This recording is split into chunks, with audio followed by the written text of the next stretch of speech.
અને એક ગળા કાપ કોમ્પિટિશન ચાલે છે કે ઘર સુધી જાવું, ઘરના દરવાજા ખખડાવવા, મામા માસી કાકા કાકીના છેડા અડાડવા અને પરાયણે ત્યાંથી બકરાની ઘોયણે ઉપાડીને સીધું કૂતરા પકડવાની ગાડીની અંદર નાખી દેવું. હે તો આમાં સંસ્થાઓની હેલ્ધી કોમ્પિટિશન કે પછી ગળા કાપ કોમ્પિટિશન? બની શકે કે અમુક માત્ર માંડ પાસ થયા હોય તો એનો હાથ જાલવા વાળું કોણ?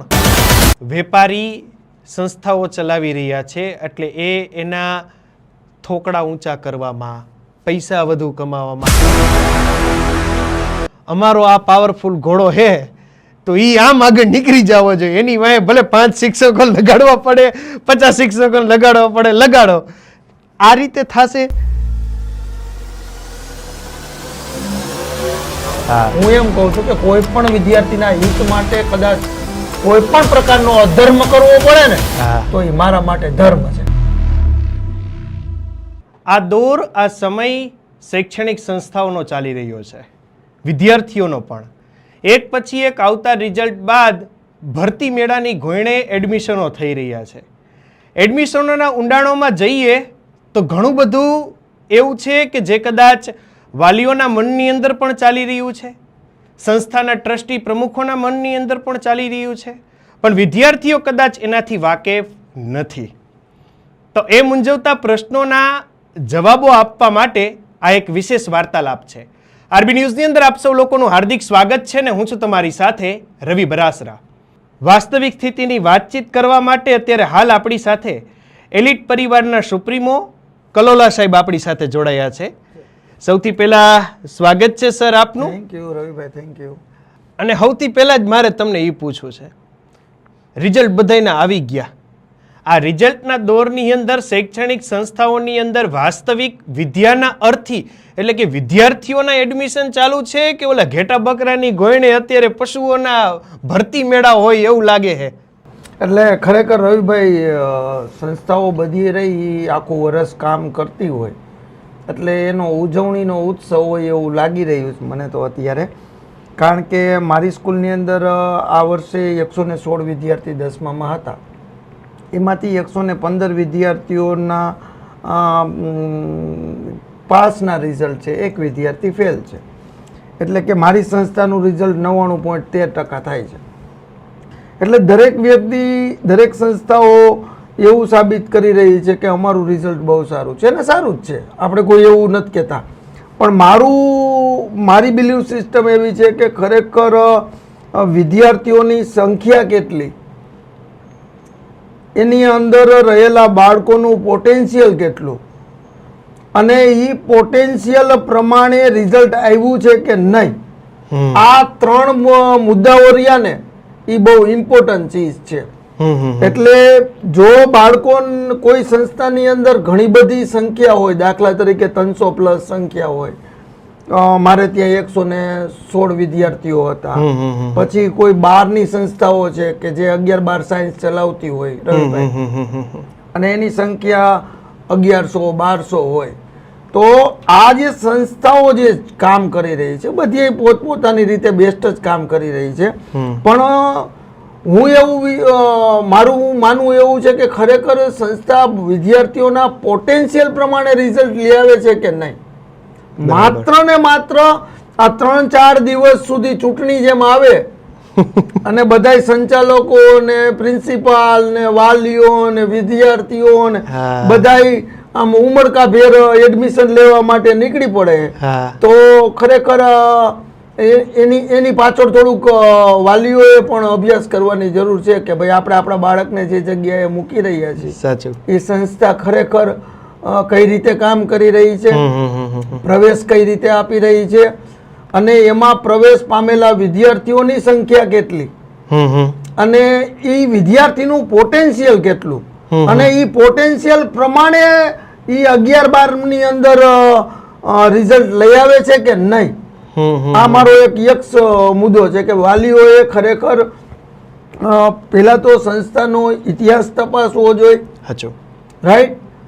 અને કોઈ પણ રિવ્યુ લેવા હોય તો કોઈ સંસ્થા, આજ તમે તમારો રિવ્યુ હું સાહેબ તમારા મીડિયા વાળા પાસે ન લઈ શકું, કારણ કે એ રિવ્યુ તો નેગેટિવ જ આવવાના. સાહેબ, મારે તમારો રિવ્યુ લેવો હોય તો તમારા ક્લાયન્ટ, તમારા કસ્ટમર જે બી છે એની પાસે લેવાનું હોય, કારણ કે સલાહ છે ને, સલાહકાર હંમેશા નિસ્વાર્થ હોવો જોઈએ. બરાબર. જો એનો કોઈ સ્વાર્થ ન હોય અને તમને સલાહ આપે તો એ સલાહ સાચી ગણાય.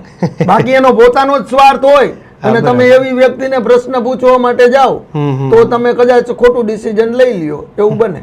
સાચી વાત છે. અત્યારે હમણાં સિરામિક ચાલુ થયા ને એટલે મને તરત અત્યારે વાતમાંથી યાદ આવ્યું, ઓલો કે ને 4 ચોકડીએ એક વ્યક્તિને ઊભો રાખ્યો હોય, કોઈ વેપારી આવતો હોય ને એ પછી બીજા કારખાનાએ જવાનું હોય ને તો ખેંચીને એની બાજુ લઈ જાય, હાલો મારી ત્યાંથી માલ લ્યો, મારી ત્યાંથી માલ લ્યો. એવો દોર અત્યારે શૈક્ષણિક સંસ્થાઓમાં આંતરિક કોમ્પિટિશનમાં ક્યાંક જોવા મળતો હોય ને એવું લાગે છે. હકીકતમાં સાથ બઢેંગે સાથ ચલેંગે અને વિદ્યાર્થીઓના હિતના વિચારો કેટલાક કરે છે? રવિભાઈ, એ પ્રશ્નનો જવાબ હું તમને મારા અનુભવ ઉપરથી આપું ને તો આ વર્ષે મારી પાસે 116 વિદ્યાર્થીઓમાંથી A1 ગ્રેડ લઈ આવ્યા, એટલે કે 90% ઉપર. પર્સન્ટાઇલ નહીં, પર્સન્ટેજ 90% ઉપર છે એવા 20 વિદ્યાર્થીઓ છે. હવે આમાં 20 વિદ્યાર્થીઓમાંથી ઘણા બધા વિદ્યાર્થીઓએ મારે ત્યાં એડમિશન લઈ લીધું છે, પણ અમુક વિદ્યાર્થીઓ એવા છે કે જેને મારે ત્યાં સંતોષ છે તેમ છતાં એને એથી કંઈક વિશેષ જોઈએ છે, એટલે બીજી જગ્યાએ પ્રવેશ લેવા માટે જાય છે. હવે રિયલમાં એમાં બે પાસાઓ છે કે એક એવા એડમિશન લેવા જઈ રહ્યા છે કે જેને મોરબીમાં નથી ભણવું, મોરબીની બહાર જવું છે. ઇટ મીન્સ કે એની પાસે બજેટ મોટું છે. અમુક સોચ વાલીઓની એવી કામ કરી રહી છે કે જાજા પૈસા આપો ને તો સારું મળે. એટલે એવી સંસ્થાની અંદર પ્રવેશ લેવા જઈ રહ્યા છે કે જ્યાં ફીસ 3 થી 4, 5 લાખ રૂપિયા સુધીની ફીસ હોય, એવી સંસ્થાની અંદર પ્રવેશ લેવા જઈ રહ્યા છે. એ એવું વિચારે છે કે ખરેખર એ સંસ્થાનું રિઝલ્ટ બહુ મોટું આવી રહ્યું છે.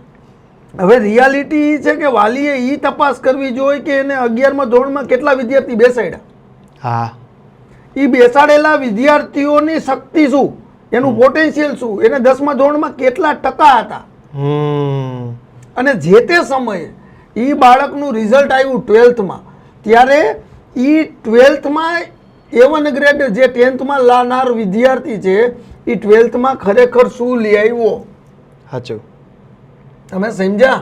આ બાબતનો અભ્યાસ કર્યા વગર માત્ર ને માત્ર અમુક રિઝલ્ટ જોઈને અથવા કે કોઈ એક બસ ભરેલી છે તો એમાં માથું મારીને ચડવું છે, ખાલી બસમાં બેવું નથી, આ જે સોચ રહી એમાં કદાચ હું એવું મારા અનુભવ ઉપરથી એમ કહું છું કે અમુક જગ્યાએ વાલીઓ ડિસિઝનો ખરેખર એ દ્વિધામાં આવી જાય છે. એનું એક કારણ છે કે અમે બધાય સંચાલકો, સ્કૂલવાળા બધાય એને ફોન કરતા હોય, ઘરે જતા હોય, વાયા વિડિયા મળતા હોય અને એને હેમરિંગ કરતા હોય, અને આ દુનિયાનો નિયમ છે, જે જગ્યાએ એને પરિણામ મળ્યું છે એ જગ્યાથી બીજી જગ્યાએ જાશે તો એને વિશેષ મળશે.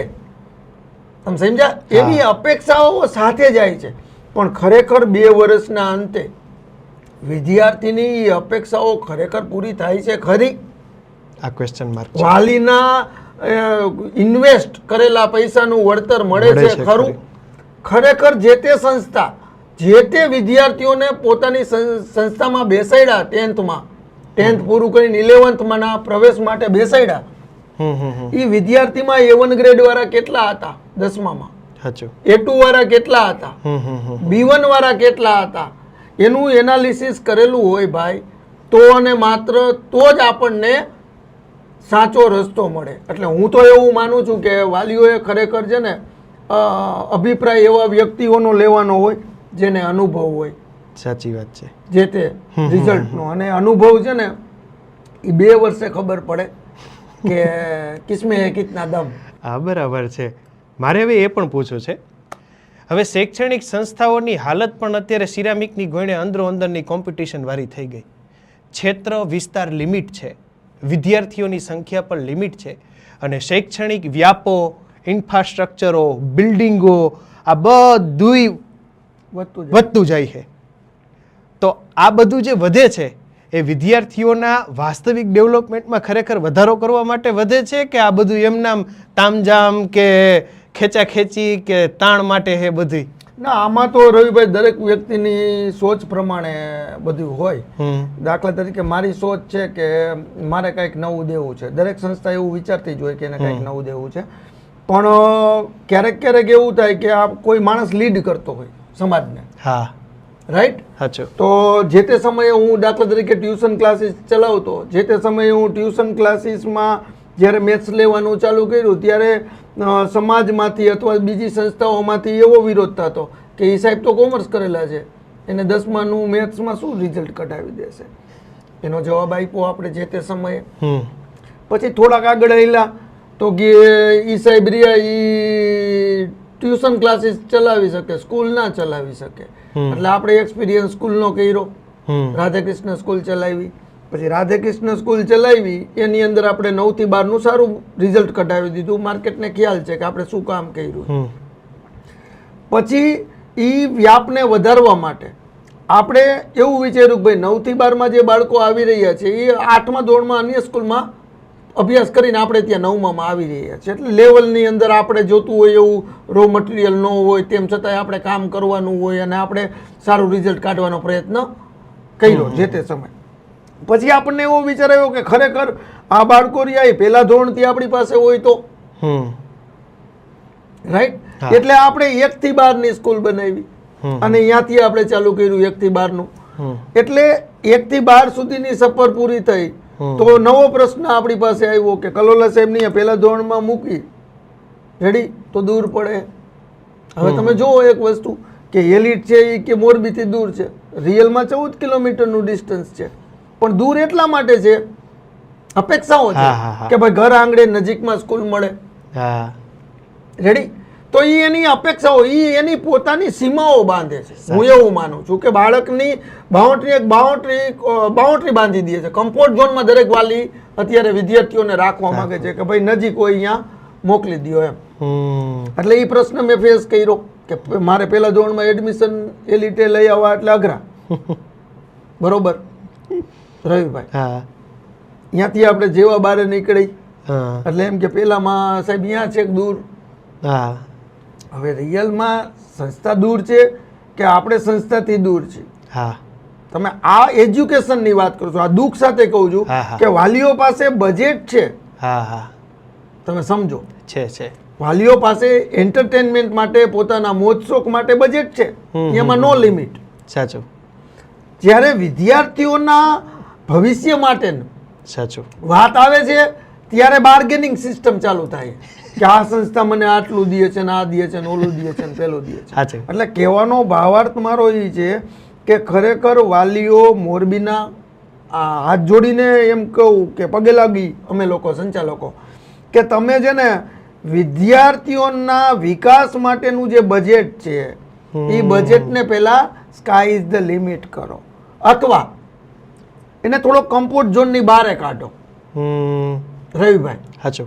કારણ કે એને કમ્ફર્ટ ઝોનની બહાર નહીં કાઢો. તમે એમ કહો કે મારા ઘરની બાજુમાં જ સ્કૂલ હોય અહીંયા જ મારે મોકલવો છે તો એ મારી દ્રષ્ટિ પ્રમાણે કોમ્પ્રોમાઇઝ કરી રહ્યા છે. વિદ્યાર્થીના ભવિષ્ય માટે આપણે કોમ્પ્રોમાઇઝ કરી રહ્યા છીએ. હું એમ નથી કહેતો હું જ બેસ્ટ છું, પણ એટલીસ્ટ બેસ્ટ કેને કહેવાય અને બેસ્ટ કેવી રીતે ગોતવી એ વસ્તુ તો કરવી જ પડે. હવે એ પ્રશ્ન જ્યાં સુધી મેં ફેસ કર્યો ત્યાં સુધી આ પહેલા ધોરણના એડમિશનનો કર્યો એટલે આપણે અહીંયા સેકન્ડ હોમ પ્રી સ્કૂલ બનાવી. હવે સેકન્ડ હોમ પ્રી સ્કૂલની અંદર આપણે 9 પિલર્સ છે કે positivity, honesty, charity, unity, purity, creativity, stability, will power અને પેશન. સૌથી પહેલી કદાચ મોરબીની અંદર એવી સ્કૂલ આવી કે જે રેન્ટ ઉપર, લોંગ લીઝ ઉપર જગ્યા રાખી અને ગ્રાઉન્ડ ઉપરની પહેલી સ્કૂલ આપણે લઈએ. રાઈટ. હવે જેવી આપણે એ પ્રી સ્કૂલ અહીંયા લઈ આવ્યા તરત જ માર્કેટની અંદર એક નવો ટ્રેન્ડ ચાલુ થયો કે ભાઈ ગ્રાઉન્ડ ઉપરની પ્રી સ્કૂલ હોવી જોઈએ. અને આવ્યા મારા ઘણા સાથી મિત્રોએ એ લેવલે કામ ચાલુ કરી દીધું. હવે વાત એ છે તો દરેક સ્કૂલોવાળા પાછા નવો પ્રશ્ન લઈને આવે માર્કેટમાં કે કલોલા સાહેબની અહીંયા તો પ્લે હાઉસ તો કે બહુ સારું. સમજી ગયા. પણ એ કે પહેલા ધોરણથી એટલે ક્યારેક ક્યારેક છે ને હું એવું માનું છું કે ખરેખર છે ને અમુક વ્યક્તિઓ રહીને એ શિક્ષણને લીડ કરી રહી છે. વાલીના પ્રશ્નો રહ્યા અથવા આપણે કોઈ સંસ્થા વિશે, હું આજ કોઈ સંસ્થા વિશે નેગેટિવ સ્ટેટમેન્ટ આપું તો એને બે પ્રકારે જોઈ શકાય. કાં એને નેગેટિવ જોવાય કે મને આમ કીધું એમ, અથવા એમ જોવાય કે મારામાં આ ખામી ગોતી દીધી. એટલે મારી બિલીવ સિસ્ટમ તો એ જ છે રવિભાઈ કે હું હર હંમેશના માટે વિદ્યાર્થીને કેન્દ્રમાં રાખીને નિર્ણયો લઉં છું. મારા વિદ્યાર્થીઓ બીજી સ્કૂલમાં જશે, મને કાંઈ વાંધો નથી. આપણને એને 10th ની ફી આપી, આપણે એનું વળતર આપ્યું. મારા 116 માંથી 116 વાલીઓ રહ્યા, એ મારા કામથી એને સંતોષ છે. એટલે મારી મુખ્ય મુદ્દો એ છે કે રિઝલ્ટ કેટલા ટકા આવ્યું એ ઇમ્પોર્ટન્ટ ચીજ નથી. ઇમ્પોર્ટન્ટ ચીજ એ છે કે વિદ્યાર્થી અને વાલીઓને સંતોષ કેટલા ટકા. બરાબર. જો વિદ્યાર્થીને અને વાલીને સંતોષ હશે તો એ પોતાની જે સંસ્થા રહી એમાં જ આઈ થિંક કન્ટિન્યુ કરશે. અને બહાર જાશે તો એ અત્યાર સુધીના અનુભવ ઉપરથી હું એમ કહું છું કે જાય, આથી વિશેષ જોતું હોય જાય, ઇટ્સ ઓકે, પણ પ્રોપર એનાલિસિસ કરીને જાય, જેથી પાછળથી પસ્તાવાનો વારો આવે નહીં. હવે મારો નેક્સ્ટ ક્વેશ્ચન એ છે, તમે એક વાત કરી કે મોટા ભાગના નિર્ણયો વિદ્યાર્થીઓના હિતને ધ્યાનમાં રાખીને લેવામાં આવે, આમાં ખોટ ન આવે? ખરેખર સંસ્થા નિર્ણય લે છે એ ક્યાં લે છે તો કે 11-12 સાયન્સમાં. 11-12 સાયન્સની અંદર જે વિદ્યાર્થીઓને લેવા માટે સ્કોલરશીપ અમે બધા લઈને આવી છે. બરાબર. નુકસાની ક્યાં કરે છે સંસ્થા તો કે 11-12 ની અંદર. રાઈટ. હવે ખરેખર સ્કોલરશીપ એટલે રવિભાઈ શું તો કે જે વિદ્યાર્થીનું સારું રિઝલ્ટ આવ્યું છે એવા વિદ્યાર્થીને પ્રોત્સાહિત કરવા માટે આપવામાં આવતું એક રાશિ, એટલે કે એક રકમ. રાઈટ. હવે ખરેખર કોઈના પરિવારને આગળ લઈ જવો હોય તો વિદ્યાર્થીને તો આગળ લઈ જવો પડશે ને. સ્કોલરશીપ કેને કહેવાય સાહેબ? સ્કોલરશીપ આપણે આપી દઈએ સાહેબ. હું એમ કહી દઉં ગમે એ બાળકને તને ફ્રી, સાહેબ એને ફ્રી કહી દે, અહીંયા ખરેખર રોલ પૂરો નથી થતો. અને વાલીઓએ પણ એ ફ્રી થઈ ગયું એમાં હરખાવાની જરૂર નથી. કારણ કે 2 લાખ રૂપિયા કે 3 લાખ રૂપિયા ફી કોઈની નથી જોતી એમ કહી દે એટલે એનો પરિવાર આગળ નથી જવાનો રવિભાઈ. રાઈટ. કારણ કે ઇમ્પોર્ટન્ટ ચીજ એ છે કે બાળક રહ્યો એ સ્કોલરશીપ નું મહત્વ સમજે, એ વાલી એનું મહત્વ સમજે. ફ્રીમાં થઈ ગયું એટલે મજા આવે એમ કરવા દેવું, કેટલાય દેવો એવી જોગવાઈ કરે કે અહીંયા આપણે સ્કૂલમાં રહ્યું ને ફ્રી થઈ ગયું ને તો એને બાઇક લઈ દઉં. રવિભાઈ ઇન્વેસ્ટમેન્ટ ફેરવી નાખે. બરોબર. જે શિક્ષણનું ઇન્વેસ્ટમેન્ટ છે, જે એના જીવન માટે જરૂરી ઇન્વેસ્ટમેન્ટ છે, એ ઇન્વેસ્ટમેન્ટને બાયફર્ગેટ કરે કે ભાઈ હવે આપણે બાઇક લઈ દો ને એટલે પછી છોકરો ત્યાં જશે, બાઇક લઈ જશે. એટલે રિયલમાં સ્કોલરશીપ એવી ચીજ, મારી દ્રષ્ટિ પ્રમાણે હું સ્કોલરશીપને એવી રીતે જોઈ રહ્યો છું કે કોઈ પણ બાળકને તમે પ્રવેશ આપો એટલે ટેસ્ટ ડ્રાઈવ તમારે ફ્રી આપવી. કદાચ તમને એવું લાગતું હોય કે આ બહુ સારું પરફોર્મ કરી શકે એમ છે તો એને ટેસ્ટ ડ્રાઈવ ફ્રી આપવી જોઈએ. બરાબર. રાઈટ. કે ભાઈ 6 મહિના પૂરતી હું સ્કોલરશીપ, મારી સિસ્ટમ એ છે કે હું 6 મહિના પૂરતી સ્કોલરશીપ આપું વિદ્યાર્થીના પોટેન્શિયલને આધારે. ધોરણ 10માં જે પરિણામ આવ્યું છે એના આધારે હું એને 6 મહિના પૂરતી સ્કોલરશીપ આપીશ. પછી તો કે પછી એને 6 મહિનાની અંદર સાબિત કરવું પડશે પોતાના પોટેન્શિયલ કે મારી પાસે હજી પણ દમ છે અને હું તમારા જે ટોપ રિઝલ્ટ તમારે જે જોઈ છે એ રિઝલ્ટ હું લઈ આવું છું. રિઝલ્ટ જો આવે તો એને પાછી નેક્સ્ટ કેરી ફોરવર્ડ કરવાની. નથી આવતી તો વાલીને ફી ભરવી પડશે ને. વાલીને ફી ભરવી પડશે તો વાલીને યાદ રહેશે કે આ વખતે પહેલી વખત કરતા જાજી ફી ભરવાની થઈ એટલે આપણું છોકરું ડાઉન ગયું. સમજાઈ ગયું. રાઈટ. એટલે ખરેખર શ્રેષ્ઠ રિઝલ્ટના સર્જનની અંદર માત્ર સંસ્થાઓ જ નહીં, વાલી, વિદ્યાર્થી, શિક્ષકો અને સંચાલકો આ બધાની બિલીવ સિસ્ટમ રહીને એ બહુ ઇમ્પોર્ટન્ટ રોલ પ્લે કરી રહી છે રવિભાઈ. આજે મારે ત્યાં જે રિઝલ્ટ આવ્યું તો એનું કાઉન્સેલિંગ, એ રીતે કામ કરવું, વાલીઓનો એવડો સપોર્ટ, વિદ્યાર્થીને સપનું દેખાડવું પડે સાહેબ કે તારામાં ખરેખર આ શક્તિ છે અને એ શક્તિ મુજબનું પરિણામ લઈ આવી દઈએ તો એ સ્કોલરશીપ છે એ ખરેખર સ્કોલરશીપને લાયક છે. બાકી તો 2 વર્ષ ફ્રીમાં ભણ્યા પછી વર્ષે 10 લાખના ડોનેશનમાં ભણવું પડે છે, 3 લાખ રૂપિયા પે કરવા પડે છે. સાચું. તો ખરેખર ઈ સ્કોલરશીપ હતી, હા. ઈ એના ફાયદા માટે હતી.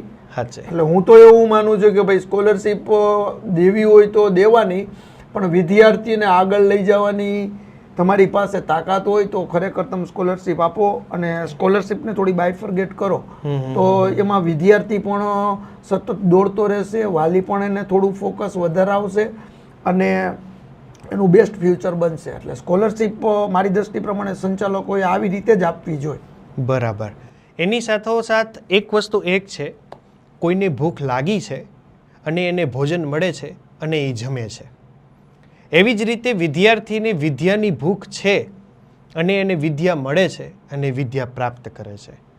ઘણી વખત વિદ્યાર્થીની અંદર એ ભૂખ સમયાંતરે અમુક ટાઈમે જાઈ ગઈ હોય, વળી પાછી શાંત પડ્યું, તો એને સતત જગાડતી રહેવી જોઈએ. એ માટેના શિક્ષકોના, સંસ્થાઓના પ્રયત્નો હોવા જોઈએ કે એને ભૂખ ન લાગે છતાં પણ એની અંદર સતત એ થોપતું રહેવું જોઈએ, સતત એની અંદર એ મારો થતો રહેવો જોઈએ, પછી ભલે ઓવરડોઝ થઈ જાય. એટલે રિયલમાં હું તો એવું વિચારું છું કે શિક્ષણ એટલે ખરેખર એમાં કોઈ વ્યક્તિ કોઈને કંઈ આપી ના શકે જ્યાં સુધી સામેવાળો લે નહીં. હા, સાચું. રાઈટ. એટલે શિક્ષણ ઈ એવી પ્રક્રિયા છે કે એને આપણે સેલ્ફ લર્નર બનાવવા, જાતે શીખતા કરવા, હા, હા. એટમોસ્ફિયર આપવું, where we are and where we want to go, એક વિઝન આપવું કે બાળક અહીંયા છે, મારે આ જગ્યાએ છું અને મારે અહીંયા જવું છે. એ એક વિઝન આપી દો એટલે બાળક છે ને ઓટોમેટિકલી લર્ન કરતા થઈ જાય, એની ડિફિકલ્ટીઝ ફાઇન્ડ કરતા થઈ જાય, પછી એને સોર્ટ આઉટ કરવા. એટલે શિક્ષણ રહ્યું ને એ મારી દ્રષ્ટિ પ્રમાણે એ એવી પ્રક્રિયા છે કે એની અંદર ખરેખર વિદ્યાર્થીઓને ભૂખ ઉગાડવી પડે તો, રાઈટ. એને કોઈ ટાર્ગેટ આપી દે ગોલ કોઈ દી એચીવ નથી થતો. આ બધું કેવું છે રવિભાઈ, મેં એક જગ્યાએ એક સ્ટોરી સાંભળી હતી કે એક નાનો એવું બાળક ગામડાની અંદર સવારના પોરમાં એક લોખંડનો સળિયો લઈને નીકળે છે, નાનો એવો લોખંડનો સળિયો. અને ગામડામાં તો શું પહેલાના જમાનામાં ગાર દિવાલમાં કરેલી હતી, એ આપણે તો જોયું, હવેની જનરેશન કદાચ નહીં જોવે. તો એ છોકરો સવારમાં લોખંડનો સળિયો લઈને નીકળે છે, પછી એક દિવાલથી થોડુંક અંતરે દૂર ઊભો રહે અને અહીંયાથી સળિયાનો આમ ઘા કરે છે. પછી સળિયો દિવાલમાં જ્યાં ખૂંચે છે ને એની ફરતી બાજુ એક ચોકથી રાઉન્ડ કરે છે. પછી જે જગ્યાએથી સળિયો ફેંકો અહીંયા જાય છે અને અહીંયા જઈને ક્લેપિંગ કરવા માંડે, તાલીઓ વગાડવા માંડે, એકલો. એવું ફીલ કરે તો એ કરતો હશે કે મેં છે ને ગોળ રાઉન્ડની અંદર મિડલમાં સળિયો ઘુસાડી દીધો. ખરેખર તમે હું બે સમજી જ છીએ. અત્યારની સીન એવો છે. કદાચ ઘણા બધા વિદ્યાર્થીઓ પેંડા દેવા એને મામા માસી ઘર જાય ને તો એને મામા માસી એમ પૂછે કે શેના પેંડા, તમે સમજો છો? કારણ કે એના સગાવાલા કે એને ખુદને નથી ખબર કે આ 10th માં છે કે 12th માં છે. એને ખુદે ક્યારેય એવું કીધું નથી કે હું 10th માં છું અને હું આ રિઝલ્ટ લઈ આવવાનો છું. હું તો એવું માનું છું કે બાળકોએ ખરેખર એનો એક ગોલ ડિસાઈડ કરવો જોઈએ અને એ એટલીસ્ટ પરિવારના સભ્યો સાથે શેર કરવો જોઈએ કે I want to become a doctor, engineer, જે કાંઈ એનો ગોલ હોય એને પેલા ગોળ ચક્કર કરવું જોઈએ. અમે લોકો આ વર્ષે જે રિઝલ્ટ અમારું આવ્યું છે અને અમને જે સંતોષ છે, અમે કામ કર્યાનો જે સંતોષ છે, ઈ એટલા માટે છે કે ડિસાઇડિંગ ઇન એડવાન્સ અમે લોકોએ અગાઉથી નક્કી કર્યું હતું વોટ ટુ ડુ, શું કરવું, કેમ કરવું, how to do, when to do, where to do. અમે લોકોએ પેલા ડિસાઇડ કર્યું હતું કે ભાઈ આપણે આટલા જ પર્સન્ટેજ લેવા છે. આ બાળકે નક્કી કર્યું હતું રવિભાઈ, આપણે નહીં.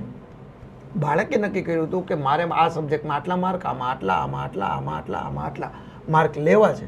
અને એ માર્ક જ્યારે એને આવ્યા, રાઈટ, એના પરિવારને ખબર હતી કે એના બાળકની રેન્જ શું છે. હા, બરાબર, રાઈટ.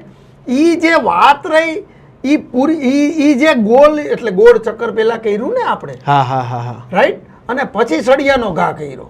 સાચું. એટલે ગોળ ચક્કર આપણે પહેલા કર્યું, રિઝલ્ટ પહેલા બનાવ્યું અને પછી આપણે એના ઉપર કામ ચાલુ કર્યું અને એની અંદર અમને ખરેખર અમારા, હું કહું છું એમ નહીં, અમારા 116 વાલીઓને તમે સંતોષ કેટલો મળ્યો એ પૂછો તો અહીંયા સંસ્થા શું કરી રહી છે એ જાણવા મળે. એટલે હું તમારા માધ્યમથી, આરબી ન્યૂઝના માધ્યમથી વિદ્યાર્થીઓને અને વાલીઓને ખાસ એક નમ્ર નિવેદન કરું છું. હું કોઈ જ્ઞાની એવો માણસ નથી, હું તો બહુ નાની એવી જગ્યાએથી અને હરવે ડિગ્રી વગરના સંચાલકોમાં અમે આવી, કાંઈ એવી હાઈફાઈ ડિગ્રી વાળા સંચાલકમાં હું નથી આવતો. પણ હું એક વસ્તુ 100% મારા જીવન ઉપરથી, મારી જર્ની ઉપરથી કહી શકું કે પહેલાં તમે ગોળ ચક્કર કરતા શીખડાવો, સાચું, અને પછી એની અંદર સળિયો ઘૂસડતા શીખડાવો, અને એ સળિયો એમાં જેદી ઘૂસે તેદી તાલી ઉપાડવાની હોય આપણે. એટલે ખાસ મારી બિલીવ સિસ્ટમ પ્રમાણે ખરેખર અત્યારે જે કાંઈ થઈ રહ્યું છે એમાં ક્યાંક ને ક્યાંક આપણે ખાલી ટોપર્સની વાત નથી કરતા. હા, જનરલ વાત છે સાહેબ. એને હોપ નથી તો સાહેબ ઈ ટોપ કેવી રીતે બને? હા, કોઈ માણસને આશા તો હોવી જોઈએ ને કે આઈ કેન, હા, બરાબર છે, આઈ વિલ. એટલે ખાસ અમારા લોકોએ, સ્કૂલવાળાએ બધાએ ભેગા થઈ અને ખાસ વાલીઓએ એક શ્રેષ્ઠ સંસ્થાની પસંદગી કરવા માટે અને ખાસ પસંદગી કર્યા પછી આપણા બાળકના પોટેન્શિયલ મુજબ રિઝલ્ટ આવ્યું કે નહીં એ ખરેખર જાણવું બહુ જરૂરી છે રવિભાઈ. સમજાઈ ગયું. એમની આ રેસ જે છે એ ઘોડાઓના સમૂહો વચ્ચે દોડતી રેસ છે કે જેમાં આ નંબરનો ઘોડો પહેલા નંબરે આવવો જોઈએ, આ નંબરનો ઘોડો બીજા નંબરે આવવો જોઈએ, કે શિક્ષણની પ્રતિયોગિતા એનાથી પરે છે કે જે આત્મ એટલે કે પોતાની સાથેની છે, સેલ્ફ ડેવલપમેન્ટ સાથેની છે, કે સતત આ આંકડાકીય ગણિતોમાં દોડતા ટ્રેક વચ્ચેની છે કે ઓલા ઘોડા કરતાં આ ઘોડો આગળ નીકળી જવો જોઈએ, આ ઘોડા કરતાં આ ઘોડો આગળ નીકળી જવો જોઈએ, એમ અમારો આ પાવરફુલ ઘોડો છે તો એ આમ આગળ નીકળી જવો જોઈએ. એની વાંહે ભલે 5 શિક્ષકો લગાડવા પડે, 50 શિક્ષકો લગાડવા પડે, લગાડો. આ રીતે થશે કે આત્મ ડેવલપ થશે? ખરેખર હું તો એવું વિચારું છું કે જો ભાઈ આમાં જો જે કોઈ સંસ્થાઓ સાહેબ આપણાથી વહેલી આવી હોય તો એ આગળ જ હોય. ઓબ્વિયસલી છે. 2001ની અંદર જ્યારે મેં ટ્યુશન ક્લાસીસ કર્યા ત્યારે હું ટ્યુશન કરતો સાહેબ. ઘણી બધી સંસ્થાઓ કામ કરતી હતી, રાઈટ? એટલે કોમ્પિટિશન રહી ખરેખર આપણે બીજા વ્યક્તિઓ જોડે કરી રહ્યા છીએ કે આપણી જોડે કરી રહ્યા છીએ? આ બહુ ઇમ્પોર્ટન્ટ છે. આપણે કઈ બાજુવાળાના છોકરાને જે ટકા આવે છે એ ટકા આપણા છોકરાને નથી લેવડાવવાના. અને એમાં કારણ કે ઈ કરવાથી શું થશે એ કહું તમને, કે ઈ કરવાથી કાં હારશી અને કાં જીતશી, બે જ પરિણામ આવે. હા, એમાં શીખશી એવો શબ્દ જ ન આવે. રાઈટ? મેં જે તે સમયે ટ્યુશન ક્લાસીસ ચાલુ કર્યા ત્યારે હું બીજાની સ્કૂલના ટ્યુશન કરતો. હા, બરાબર છે. એના છોકરાના જેના LCA ની પાસે હતા અને છોકરા મારી પાસે ટ્યુશનમાં આવતા હતા. રાઈટ? તો ઈ મારી શરૂઆત હતી. મેં મારી જાત સાથે કોમ્પિટિશન કરી સાહેબ. હા, બરાબર છે. અને મારી જાત સાથે કોમ્પિટિશન કરીને આજે હું સ્કૂલ બનાવીને બેઠો છું. રાઈટ? તો ઈ મને, હું કોઈને કોમ્પિટિટર તરીકે જોતો જ નથી, નેવર. હું તો મારી સંસ્થાનો લીડર છું કે જે આગળ હાલવા માટે પ્રયત્ન કરી રહ્યો છે. સાહેબ, હું મારી સરખામણી હર હંમેશના માટે મારા ભૂતકાળ સાથે જ કરું છું કે ભૂતકાળમાં મારી પાસે શું હતું. રેડી? તો હું વિદ્યાર્થીને પણ એવું શીખડાવવા માંગુ છું કે એવું કહેવા માંગુ છું કે બાળકે પોતાની કોમ્પિટિશન પોતાની જાત સાથે કરવી જોઈએ કે કાલે હું શું હતો, આજે હું શું છું, કાલ હું શું કરીશ. સાચું. રાઈટ? તો કદાચ એવું બની શકે કે આજે તમે વાત કરી રહ્યા છો કે બાળકોની અંદર આ સંસ્થાઓ રહી સારા વિદ્યાર્થીઓને લઈ અને કોમ્પિટિશનમાં રેસના ઘોડાની જેમ ઉતરી હોય એવું રિયલમાં ખરેખર આવી રીતે ના થવું જોઈએ. હું મારી બિલીફ સિસ્ટમ, એનાથી મોરબીનું શિક્ષણ જગતમાં કાંઈ પરિવર્તન આવશે એવું હું નથી કહેતો અને આવવું જોઈએ એવું નથી કહેતો. પણ મને એવું લાગી રહ્યું છે કે કોમ્પિટિશન દરેક વ્યક્તિએ એની જાત સાથે કરવાની હોય. મને આજ આનંદ શેનો છે રવિભાઈ? આઈ એમ વેરી હેપી ટુડે. શું કામ કારણ કે રવિભાઈ, મારું જે ભૂતકાળનું રિઝલ્ટ, મારી પાસે જે હતા એ બાળકો, મારી પાસે આ વર્ષે હતા એ બાળકો, એમાં રહેલું પોટેન્શિયલ, અને એ પોટેન્શિયલને મેક્સિમમ બહાર કાઢવાનો આનંદ છે રવિભાઈ. રાઈટ? કેજીથી પીજી સુધીની સંસ્થા બનાવી છે, જેના ટ્યુશન કરતો તો એ સ્કૂલ મારી સ્કૂલને કોમ્પિટિટર તરીકે જોઈ રહી છે. હું નથી જોતો. હા, બરાબર છે. પણ ઈ સ્કૂલ મારી સ્કૂલને કોમ્પિટિટર તરીકે જોઈ રહી છે. તો એનો માણસને એક આનંદ હોય, અને એ આનંદથી જે કામ થાય એ દીપી ઉઠે. એટલે આપણે બાળકોને આ રિઝલ્ટ પાછળ દોડાવવાની જગ્યાએ એને એની સાથે પ્રેમ કરતા શીખડાવવો જોઈએ, કામની સાથે, કે હું જે કરી રહ્યો છું એ મનથી કરી રહ્યો છું, એટલે ઓટોમેટિકલી આઉટપુટ મળે. બરાબર. એક હોય છે હેલ્ધી કોમ્પિટિશન અને એક હોય છે ગળાકાપ કોમ્પિટિશન. ભરતી મેળાની અંદર એક બાજુ હેલ્ધી કોમ્પિટિશન ચાલે છે કે જે પોતાના વિદ્યાર્થીઓમાં પોતાની સિસ્ટમમાં બિલીવ કરે છે કે ના આ છે, આમાંથી બાળકનું ડેવલપમેન્ટ થઈ શકે એમ છે. અને એક ગળાકાપ કોમ્પિટિશન ચાલે છે કે ઘર સુધી જાવું, ઘરના દરવાજા ખખડાવવા, મામા માસી કાકા કાકીના છેડા અડાડવા, અને પરાયણે ત્યાંથી બકરાની ઘોયણે ઉપાડીને સીધું કૂતરા પકડવાની ગાડીની અંદર નાખી દેવું. હે? તો આમાં સંસ્થાઓની હેલ્ધી કોમ્પિટિશન કે પછી ગળાકાપ કોમ્પિટિશન? એકચ્યુઅલી જો હું તમને કહું, મારે ત્યાં આ જ વર્ષે છેલ્લા 10 વર્ષથી મારે ત્યાં ભણે છે દીકરી, નામ નહીં લઉં, એ દીકરીનું રિઝલ્ટ આવ્યું ને ત્યાં સુધી મારે તો પેરેન્ટ્સ જોડે વાત થતી હોય, એટલે ત્યારે મારા પેરેન્ટ્સ જોડે તો મારે વાત થાય ને, તો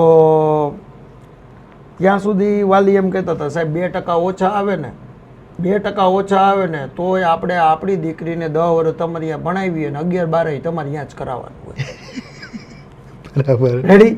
કારણ મેં કારણ પૂછ્યું તો કે સાહેબ તમારા કામથી તકલીફ નથી, સેફટીમાં કંઈ ઘટતું નથી, તો પછી અમારે શું કામ બદલવી જોઈએ? મેં કીધું ઇટ્સ ઓકે. પછી કાલે રિઝલ્ટ આવ્યું તો અમારી સ્કૂલમાંથી ફોન થયો હોય એને કે સારું રિઝલ્ટ આવ્યું, કારણ કે મેં તો મારા દરેક વાલીઓના ઘરે, મેં એની પાસેથી પેંડાની અપેક્ષા નથી રાખી, પણ મેં મારા દરેક વિદ્યાર્થીઓ ઘર સુધી, દરેક વિદ્યાર્થીના ઘર સુધી પેંડાના બોક્સ મીઠાઈ રૂપે આપણે અહીંયા મોકલા છે, કારણ કે એ આપણો અંદરનો આનંદ હતો, એને આપણે વ્યક્ત કરવા માટે મોકલા. હવે ઈ વાલીએ ફોન નહોતો ઉપાડ્યો કાલે, એટલે આપણે વિચાર કર્યો કે કેમ ફોન નહીં ઉપડ્યો હોય, કોઈ કાંઈ રીઝન હશે. એટલે એકચ્યુઅલી એ હતા હોસ્પિટલમાં, બરોબર. પણ કાલ સાંજે મને ફોન આવ્યો, મને કે સાહેબ કે એના મામા છે ને એ કે એને હોસ્ટેલમાં મૂકવાનું વિચારે છે. તમે સમજો. હવે આપણે તો આ ફિલ્ડમાં છીએ, એના મામા તો 10 વર્ષ સુધી મામા ક્યાં હતા? હા, બરાબર છે. એટલે મામા ક્યાં તો કે જે ખરેખર મામા નથી. હા, બરાબર. મામા બનીને ગયા બનાવવા માટે, મામા બનીને મામા બનાવવા ગયા છે, ઈ મામા છે. એટલે આપણે એમાં જરાય અરકશું, આપણે તો તય જ કહી દીધું, મેં નો પ્રોબ્લેમ બેન, 10 વર્ષ ફી ભરી સંસ્થાને, 10માની ફી ભરી હતી તમે, અમે તમને શ્રેષ્ઠ રિઝલ્ટ આપ્યું, તમને આનંદ છે અમારા કામથી, સાહેબ એમાં કાંઈ ન ઘટે. પણ આ પણ જે આવીને ઊભું છે, ઈ છોકરીનું એડમિશન બીજી જગ્યાએ લેવડાવશે, અને આપણે રોકવા જાશું નહીં, કારણ કે એ આપણી ફિતરતમાં નથી. હું માગું અને તું મને દે, એ મને મંજૂર નથી રવિભાઈ. હા, બરાબર છે. આપણે તો એમાં માનીએ કે તકદીર કો કર ઇતના બુલંદ. હા, રેડી? તકદીરને બુલંદ કરવામાં આપણે માનીએ છીએ, એટલે આપણે એ જાતું જ કરવાનું છે, આપણે એની ઘરે નથી જવાનું થતું. રેડી? અને આપણે એડમિશન નથી જોતું. પણ કહેવાનું તાત્પર્ય એ છે કે એનું એડમિશન જે કન્ફર્મ કરવા માટે, કે જે આંબા આંબલી દેખાડવા માટે જે ભાઈ ગયો હોય, જે મામા ગયા હોય, એ મામા 2 વર્ષ પછી ક્યાં આવી છીએ ને, એ મામાને ગોતવા જવા પડશે. હા, બરાબર છે. તમે સમજી ગયા મારું કહેવાનું? કારણ કે તમે બાળકની એક મનોસ્થિતિ હારે ખેલ કરી રહ્યા છો સાહેબ. એને ઓલરેડી ડિસાઈડ કર્યું છે કે મારે આ સંસ્થામાં રહેવું છે. એના મમ્મી પપ્પાએ ડિસાઈડ કર્યું છે સાચો કે મારે આ સંસ્થામાં રહેવું છે. તમે એની ઘરે જઈને ફાઇનલ બોલે છે કે એડમિશન યાદ, હા, એના ઘરે જઈને તમે એના વિચારોને ફેરવવાની કોશિશ કરી રહ્યા છો. આઈ થિંક આનાથી ખરાબ બીજું કાંઈ હોય જ નહીં સાહેબ. કારણ કે આમ કહી ને તો જ્ઞાન ઈ નિર્ધન કા ધન હૈ સાહેબ. હા, જ્ઞાન છે ને નિર્ધનનું ધન છે. નિર્ધનનું ધન છે હા, બરાબર. યાર. કોઈ પણ બાળકનું ફ્યુચર છે. તમે લોકો ખરેખર કોમ્પિટિશન કરવા માંગતા હોય તો હાલો ને એક કામ કરીએ, આપણે બધા ભેગા હા, થાય. બરાબર. જેને જેટલા એડમિશન લીધા હોય હા, હા, હા. રવિભાઈ, જે મારે 50 એડમિશન થાય, 100 એડમિશન થાય 11માં, હા. બધા એડમિશન ના રિઝલ્ટ હા, હા, હા. હું એક નામ, વિષયના માર્ક, ટોટલ, પીઆર, ટકાવારી લખીને એવા લિસ્ટ બનાવી નાખી હમ. અને એ લિસ્ટ બનાવીને રવિભાઈ જમા કરાવી દઈ. હા, બરાબર. રેડી કે રવિભાઈ આ 2 વર્ષ પછી તમે લઈને આવજો અમારા ઇન્ટરવ્યુ લેવા બધા. હા, બરાબર. ખરેખર કોમ્પિટિશન કરવી કરવી હોય હોય. તો આ લેવલની કરી ચાલો ને. હલ્દી. એવું જરૂરી નથી, સાચું. એવું જરૂરી નથી કે તમે જે રિઝલ્ટ આપ્યા છે ઈ મુજબના રિઝલ્ટ આવે ન આવે એવું જરૂરી નથી. પણ એક વસ્તુ બાકી છે કે અત્યારે મારી પાસે 90% વાળા 20 છોકરા એડમિશન લઈ ગયા, 99 પીઆર વાળા મારી પાસે 20 છોકરા એડમિશન લઈ ગયા સાહેબ. તો જ્યારે મારું 12માનું રિઝલ્ટ આવે ત્યારે મારા 20 છોકરા તો સાહેબ 99 હોવા PR જોઈએ ને. વાળા હોવા જોઈએ ને. હોવા જોઈએ, હોવા અચ્છા, નથી તો નથી, એની પાછળના કારણો હોવા જોઈએ મારી પાસે સાહેબ. તમે સમજો. હા, હા, હા. કદાચ કોઈ બાય ચાન્સ બની શકે કે કોઈ કારણોસર વિદ્યાર્થીના ફેમિલીમાં કોઈ ઇસ્યુ થયો થયો. હોય કે ભાઈ એને પોતાના શરીર ઉપર કાંઈ તકલીફ પડી હા, ઈ હોય, પણ કે 1% પછી 2% એના જૂજે. વિચારો બદલી ગયા હા, હા, હોય, હા. આજુબાજુનું એટમોસ્ફિયર બદલી ગયો. પ્રોપર રીઝન તો મળવું જોઈએ ને સાહેબ. હા, હા, હા. એટલે હું તો બહુ ક્લિયર છું હમ. કે તમે 90% 99% પીઆર વાળા 99 પીઆર વાળા વિદ્યાર્થીઓ આપણે ભરવાની જે રેસમાં છે હા, હા, હા. એ રેસમાં થોડુંક આપણે બધાએ મંથન કરવું જોઈએ કે 12માનું રિઝલ્ટ આવે ત્યારે ખરેખર કેટલા વિદ્યાર્થીઓને આપણે આગળ લઈ ગયા અને કેટલા વિદ્યાર્થીઓને આપણે પાછળ લઈ ગયા. આવું મારી દ્રષ્ટિ પ્રમાણે તો જોવું જ જોઈએ. નકર આનાથી મોટું કોઈ પાપ જ નથી. એના ઉપરથી મને એક ક્વેશ્ચન આવ્યો. જેમ સરકારને કેમ કહે કે ધનિકને વધુ ધનિક બનાવે છે, ગરીબને વધુ ગરીબ બનાવે છે, એમ એજ્યુકેશનની અંદર ઝાઝા ટકાવાળાને લેવા માટેની હોડ, A1 વાળાને અમારી અહીંયા જ એના માટેની ઓફરો, બાય 1 ગેટ 1 ફ્રી વાળું કયો કે જે 50% ડિસ્કાઉન્ટ, 70% જે મોલમાં નથી મારતા બોર્ડ જેવડી ઓફરોના એવડી ઓફરો અત્યારે શૈક્ષણિક સંસ્થાઓમાં બોર્ડ રૂપે અત્યારે લાગવા માંડી છે. બરાબર. તો આમાં જે મિડલ છે, મિડલ એટલે કે જે ભણવામાં થોડોક સામાન્ય હોય, બની શકે કે અમુક માત્ર માંડ પાસ થયા હોય, તો એનો હાથ જાલવા વાળું કોણ? હું તમને કહી દઉં તમારા માધ્યમથી, એવા કોઈ છોકરાઓ હોય મોકલી દો, 6 મહિના ફી નહીં લો, પણ 6 મહિના પછી એને સાબિત કરવું પડશે કે એનામાં દમ હે. હા, બરાબર છે. અહીંયાથી વધારે આગળ આવવું પડશે. હા, બરાબર. તમારા માધ્યમથી એમ કહું છું, તમે તાર મોકલી દો મારી પાસે. સાહેબ આપણે લોકો માત્ર કાંઈ પૈસા બનાવવા માટે થોડા બેઠા. સાહેબ મારી પાસે કાંઈ હતું નહીં, તો પાકી વાત છે. હું શૂન્યમાંથી સર્જન કર્યું છે. તો સાહેબ જે તે સમયે તમારી ભાવનાઓ રહી કાંઈક આપવાની. સાહેબ આપણે આપીને લેવાની વાત છે, લઈને આપવાની વાત નથી. તમે સમજો છે. પેલા આપણે આપવું પડે સાહેબ, પછી લેવાની વાત. એટલે હું એમ કહું છું 6 મહિના તમ તારે, હું તમારા માધ્યમથી કહી દઉં 6 મહિના સુધી કોઈ પણ વ્યક્તિને આવવું હોય છૂટ, પણ 6 મહિને હું કહું રિઝલ્ટ. હા, રેડી. મહેનત કરવાની તૈયારી હોય એ મારે ત્યાં આવે અને વહી જાય તો સાહેબ જો આપણું હોય જાય ને જાય આપણું હોય ને. હા, બરાબર છે. આ આપણી ફિલોસોફી પહેલેથી છે. અમારા ત્યાં શિક્ષક મિત્રો બધા કહેતા હોય કે સાહેબ આને જવા દો મને. ભાઈ જાતા હોય જવા દો ને, શ્રદ્ધા તૂટે સાહેબ. એની યાર કામ કરવાનો મતલબ શું હોય? હા, બરાબર છે. એવા ઘણા બધા વ્યક્તિઓ છે કે જે ખરેખર એને આપણે ત્યાં આવવું છે પણ કોઈ કારણોસર આવી નથી શકતા. તો એવા વિદ્યાર્થીઓને આપણે બેસાડશું અને રિઝલ્ટ આપશું. બરાબર. પણ એ રિઝલ્ટ આપવા માટે સતત વિદ્યાર્થીઓ સાથે કનેક્ટેડ રહેવું પડતું હોય, સતત એની સાથે જોડાયેલા રહેવું પડતું હોય. જેમ તમે વાત કરી કે અમુક વેપારી સંસ્થાઓ ચલાવી રહ્યા છે, એટલે એના થોકડા ઊંચા કરવામાં, પૈસા વધુ કમાવામાં, આમાં વધારે થોડુંક ફોકસ હોય કે કેટલું લઈ જાઓ, આંકડાકીય ગણિતો માંડવામાં. તો ખરેખર વિદ્યાર્થીઓના ડેવલપમેન્ટ માટે 365 દિવસ ટ્રસ્ટી તરીકે સીટ ઉપર બેવું મહત્વનું છે કે ખાલી એડમિશન ટાણે 5 દી બેહો તોય હાલે? મારું તો બિલીવ સિસ્ટમ એવી છે કે હું તો છે ને રવિભાઈ, ટ્રુલી સ્પીકિંગ, કદાચ 365 દિવસમાંથી 10 દિવસ મારા કેમ્પસે નહીં આવતો અને ફૂલ ટાઈમ ભરવાવાળો માણસ છું, કારણ કે મને કાંઈ આવડતું નહોતું. એટલે હું મારી જાતને એવી જ રીતે જોઉં છું કે દરરોજ આપણે કાંઈક નવું કરવું, કાંઈક નવું વિચારવું, અથવા કોઈ બાળક એવો છે કે એ બાળકને રિઝલ્ટ નથી મળતું તો આપણે બેસાડવાનું, એનું એનાલિસિસ કરવાનું, શું કારણ એમ, આ જે બને છે એની પાછળનું રીઝન શું. એટલે હું તો અહીંયા ફૂલ ટાઈમ ભરવાવાળો માણસ છું અને જીદી પણ છું કે ભાઈ એક વખત જીદ આપણે પકડી લીધી, કામ કરવું છે એટલે એ કરવાનું થાય સાહેબ. એના માટે પછી પૈસા ઇમ્પોર્ટન્ટ ચીજ નથી. અને આપણે એવું કહી ના શકીએ, હું એજ્યુકેશન ફિલ્ડમાં છું એટલે હું એમ ના કહી શકું કે બધી જ સંસ્થાઓ રહી એ એવા જ વિઝન સેટ કરીને બેઠી હોય કે પૈસા બનાવો એમ. આપણે એવું ન કહી શકીએ. બાકી આ એક વસ્તુ બાકી છે કે આપણા જીવનની એવી કોઈ જરૂરિયાત નથી રવિભાઈ. તમે સમજી ગયા કે પૈસા માટે આપણે કોઈના ફ્યુચર સાથે ખિલવાડ કરી એવી કોઈ જરૂરિયાત જીવનની નથી, કારણ કે આપણે રિક્ષા સમથિંગ જતા હતા. અત્યારે ભગવાનની દયાથી ઘણું બધું આપણી પાસે છે અને ખાસ તો દુઆ છે.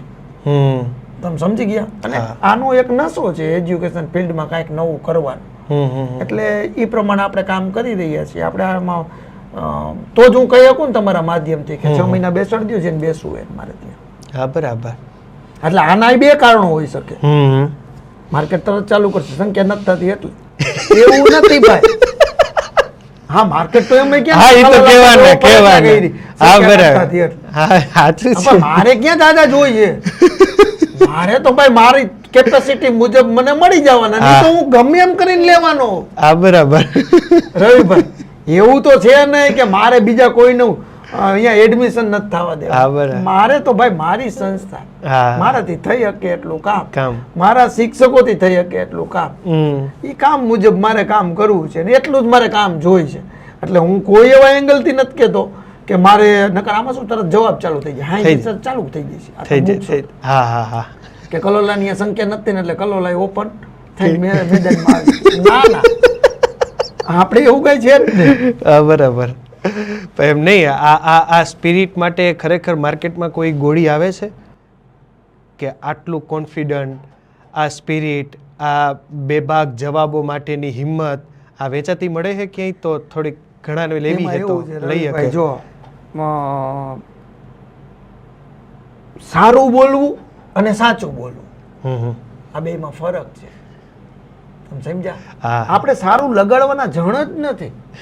આપણે સારું બોલવું નથી, સાચું બોલવું છે. કોઈ પણ વિદ્યાર્થીના હિત માટે, હું એમ કહું છું કે કોઈ પણ વિદ્યાર્થીના હિત માટે કદાચ કોઈ પણ પ્રકારનો અધર્મ કરવો પડે ને તો એ મારા માટે ધર્મ છે. બરાબર. વિદ્યાર્થીના હિત માટે કદાચ કોઈ અધર્મ કરવો પડે, ખોટું બોલવું પડે કે બાટા અમે આમ હતા, અમે તેમ હતા, વોટેવર. વિદ્યાર્થીને મોટિવેટ કરવા માટે, વિદ્યાર્થીને આગળ લઈ જવા માટે, વિદ્યાર્થીને એના ખુદમાં દેખતો કરવા માટે કદાચ આપણે કોઈ વસ્તુ ખોટી દેખાડવી પડે કે ખોટું કેવું પડે, રાઈટ સાહેબ? અથવા કોઈ શિક્ષકને કોણીએ ગોળ ચોટાડીને મથાવવો પડે, એ અધર્મ જ કહેવાય ને સાહેબ. વ્યવહારે પણ આપણે એને એવી કોઈ સિસ્ટમમાં લઈ જઈએ અને જો વિદ્યાર્થીના હિત માટે એ અધર્મ કરવો પડે તો એ મારા માટે ધર્મ છે. એમ ને કલોલા સાહેબને મતે એજ્યુકેશનનો સાચો મિનિંગ, સાચો અર્થ શું? માત્ર આંકડાકીય ગણિતો? એટલે કે વિદ્યાર્થીને શીખતા કરવા, જીવનમાં જીતતા કરવા, રેડી, અને એવી બિલીવ સિસ્ટમ ડેવલપ કરાવી કે મને આ સૃષ્ટિ ઉપર મારા સિવાય કોઈ જીતાડી ન શકે અને મારા સિવાય કોઈ હરાવી ન શકે. એમ? હા, બીજું કઈ આનો અને આપણે આપણી જાત ઉપર આ એક્સપેરિમેન્ટ કર્યા. રેડી. બીજું કઈ વિશે જતા જતા બસ આરબી ન્યૂઝના માધ્યમથી એટલું જ કહીશ કે ભાઈ દરેક વાલી વિદ્યાર્થીઓ પ્રવેશ લેતા પહેલાં થોડું વિચારો કે ત્યાં અભ્યાસ કરતા વિદ્યાર્થીઓ છે એ ખરેખર સંતોષ છે એને કે નથી, અથવા તમે જ્યાં એડમિશન લ્યો ત્યાં ખરેખર તમારું મહત્ત્વ શું, તમારું મહત્ત્વ કેટલું, તમારે ટકા કેટલા એ વાત પછી નહીં, તમારું જે જગ્યાએ જઈ રહ્યા છો ત્યાં તમારું મહત્ત્વ કેટલું ખુદનું વ્યક્તિ તરીકે. જો વ્યક્તિ તરીકે તમારું મહત્ત્વ કોઈ સંસ્થા આપતી હોય તમને અને તમને મોટિવેટ કરીને આગળ લઈ જતી હોય તો એવી સંસ્થામાં 110% તમારે એડમિશન લઈ લેવું જોઈએ. રેડી? રેડી. તો બસ એ જ અંતિમ વાક્ય સાથે અને જતાં જતાં માત્ર એટલું જ કે આપના બાળકની 2 આંખો છે, એ 2 આંખોની અંદર માતાની આંખોના સપના, પિતાની 2 આંખોના સપના, એ 4 આંખોના સપનાનો વજન એ 2 આંખોમાં રહેલો છે. અને 2 આંખોને પણ પોતાના સપના હોય છે કે જેને ઉડાન ભરવી છે, જેને આગળ વધવું છે અને એને સાકાર કરવા છે. તો એ 2 આંખોના સપનાને પણ થોડુંક આપણે સમજીએ, માન આપીએ અને એ આંખોના સપના પૂરા થાય એવી આશા અપેક્ષા સાથે અમે પણ આપની વચ્ચેથી વિદાય લઈએ છીએ. Thank you so much sir અમારી સાથે જોડાવા માટે. આપનો પણ ખૂબ ખૂબ આભાર અમારી સાથે જોડાવા માટે. તમે લોકો તમારા Facebook page, YouTube channel, Instagram ઉપર, અને હું હતો તમારી સાથે રવિ બરાસરા.